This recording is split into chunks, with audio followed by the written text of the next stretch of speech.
Let me see. Uh,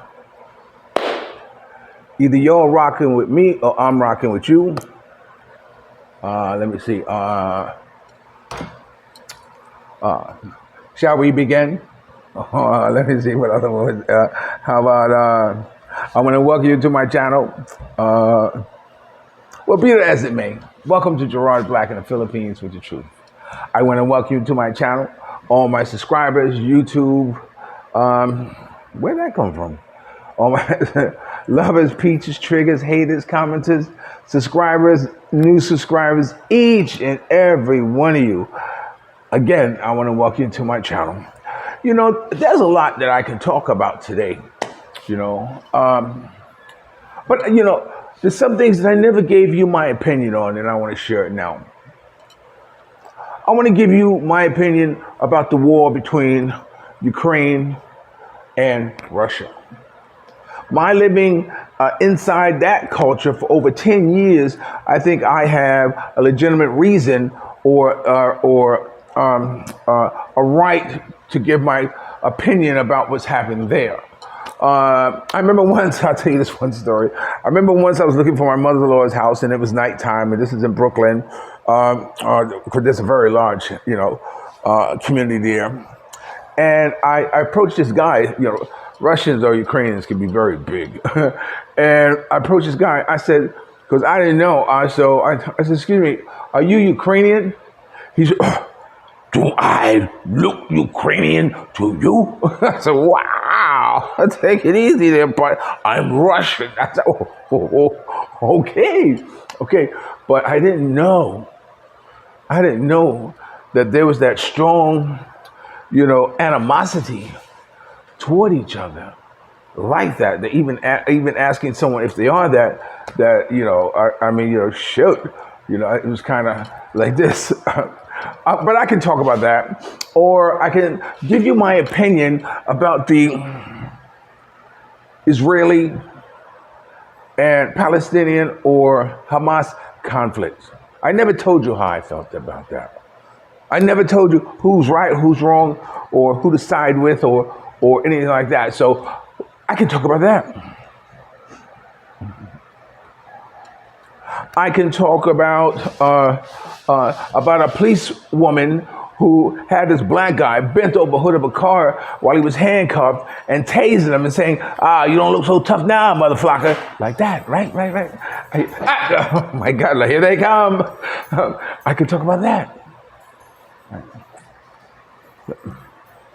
There are a number of things in this world going on that I can talk about. You know, I can talk about what's happening with I can't remember the country's name, Taiwan, and how China is about ready to, you know, do its thing. You know, and the United States is supporting Taiwan. You know, because of some semiconductor that they make, that are world largest semiconductors of a material that's in everything. You're like, hey! See, look. Hey, what are you doing? What are you all doing? What are you doing? And of course, they start this when I start doing my video, okay? So, yeah, they're the largest producers of this semiconductor, this material that goes in all the cell phones and all that stuff, like that. And just think they're puppies now. These are big dogs. When they get bigger, hopefully I have a little bit more control over them than I do now. But, you know, I'm in the Philippines, you know, and with me, I like to feel that I am protected by the Chinese. You know, I am protected by Russia. I am protected by the United States.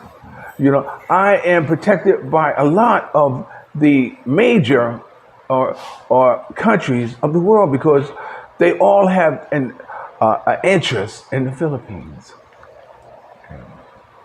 So, you know, a lot of people didn't like President Duterte. You know, they didn't like his policy. But he kept the lid on the drug epidemic, the drug problem you're here in the Philippines. His approval rate shot up to 80%. A lot of people may have disapproved of his method, but hey, he was able to allow mothers and grandmothers and them to come back outside in any inner cities, dwellings, to hang out with them because there weren't no drug dealers, there weren't no pushers, there weren't no addicts, as there were before. And I remember once I saw this one interview by this. He had a press conference, and this American always has to be an American. This American drug. Well, can you speak about the human rights violation that's going on here in the Philippines? Like this. And Duterte simply said, "You come to my country, and you talk about human rights. When in your country they're shooting unarmed black men in the back. Why don't you deal with human rights in your country and not worry about what happens here in the Philippines?" And I went, "Oh, yeah." Well, you will see a journalist try to come in on his moral high horse from America to tell this president about what he's doing in his own country. And I want you to hear exactly what this man says to this reporter. Let's go ahead and roll the clip. Gun law, sir. It can happen. It happens in America. They're shooting the blacks there. It shows on TV. It shows on TV. What's the difference between America and the Philippines? Nothing. So what is surprising here is surprising to us. We see policemen, they're shooting a black guy there. How many times had it happened in the past? That's why you have the violent demonstration. So, would it surprise you and me? Almost the same. One case only, 3 cases here. So what? It involves the same principle. Say, for every 1 black there dead, you have about 5 here. And so, does it make this world more livable because there is less killing? When you shoot a black there dead, what is that? Is that not appalling? That's gotta hurt, But he was right, and as quiet as he kept, Duterte is no longer in office. President Boom Boom Marcos from the Marcos dynasty is now president with Duterte's daughter Sarah Duterte, and I've heard that drugs are growing or going unchecked, and it's increasing from what I've heard, So, it's disheartening to know that the drug problem is going back to not to the same status quo as it was before, but it's and he vowed to continue Duterte's policy or keeping a hand on the drug thing. So we'll give him He's give him time. Like we can talk about Donald Trump. But that's why I came to the Philippines. I came to the Philippines because of their drug policy. I've had so much problems. Yes.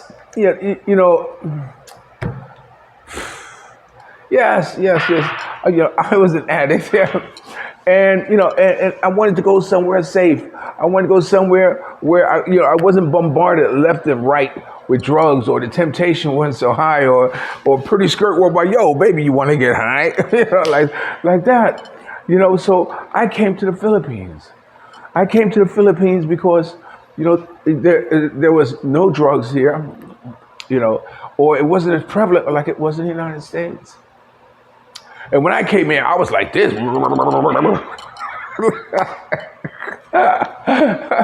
But then, it worked for me. It worked for me. I can't tell you how my life has improved 1,000 times over, living in the Philippines as to living in the United States.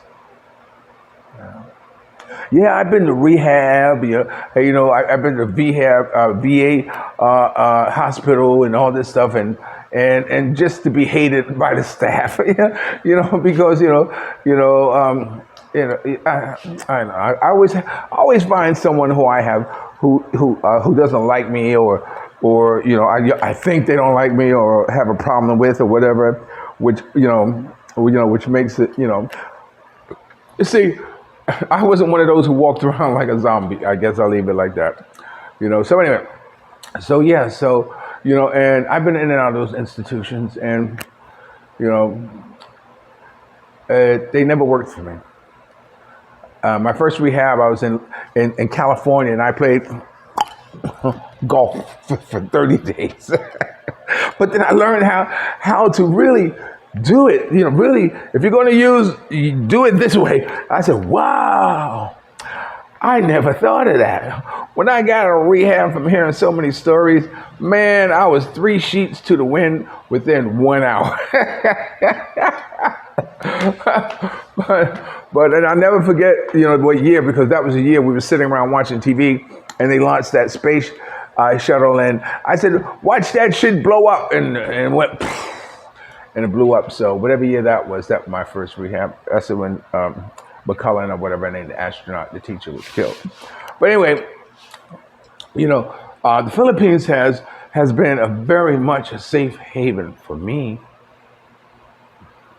We all come to the Philippines for different reasons, and we all come to the Philippines hoping for our life to improve, and there are some of us who come here and we run from mess, back in our own country, but that shit catches up with you, and I'm about ready to have a child, man. So I could talk about all that crazy stuff, but then I'd rather talk about how the Philippines can improve your life.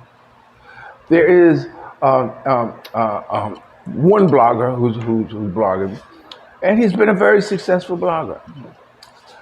Some of you may know who I'm talking about, but he's been doing this thing for like 5 years, 6 years, and has been very successful at it.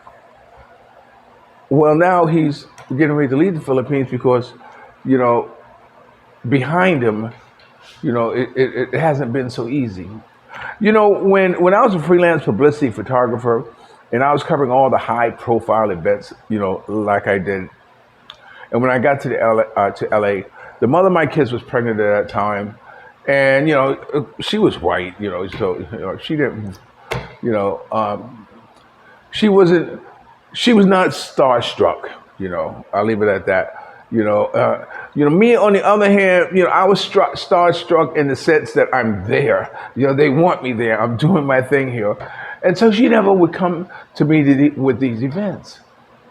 And I remember one time, I don't know why this stands out in my mind, but Jeffrey Osborne, I was taking a picture of Jeffrey Osborne, turned to me and said, where's your girl at? I said, my girl's home having a baby. You have any? You know what I'm saying? I don't know why, he would say that to me, but I know I came back with that. So, but it's just the look on Jeffrey Osborne's face when he said that to me. So anyway, I was always, doing things by myself, going places by myself. And when the event was over, maybe, I didn't want to go home. I still wanted to hang out. And so, what did I do? I did the things what they do. I went in the back rooms. But I was a pharmacist too at the same time. So we were playing cards. Frank McRae, who was Mr. James Brown's road manager, we ended up getting a girl and going to a room and having a menage a trois, and all that kind of stuff, which ended up my catching crabs. And one day Diana's taking a shower. Gerard.